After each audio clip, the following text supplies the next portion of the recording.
Hello everyone मोर अन्य এটা mini ব্লগলৈ আপোনালোক সকলোকে স্বাগতম জনাইছো।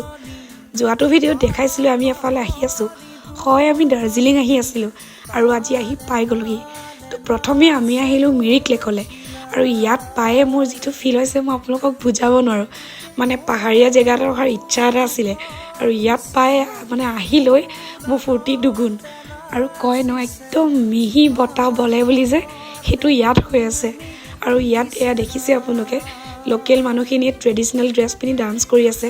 খুব ধুনীয়া এটা পৰিৱেশ, চাৰিওফালে সৰু সৰু ষ্টল আৰু বিভিন্ন বস্তু আছে। তো আমি দুটাই অলপমান ফুৰিলোঁ, লেকচাৰ মাৰিলোঁ, ফটো উঠিলোঁ। তো ক'ত কি আছে বুলি প্ৰথমতে চাই লওঁ, পূৰা খোজকাঢ়ি মেলি গোটেইখন চলাত কৰিলোঁ। তো বিৰাট ধুনীয়া এটা জেগা, আপোনালোকেও আহিব পাৰে দাৰ্জিলিং। তো আগলৈ আৰু ক'লৈ যাওঁ কি কৰোঁ আপোনালোকৰ লগত শ্বেয়াৰ কৰি গৈ থাকিম। তো আজিৰ ভিডিঅ'টো আছিলে ইমানে, পুনৰ লগ পাম আপোনালোকক অন্য এটা ভিডিঅ'ত। আজিলৈ আহিছোঁ, বাই বাই।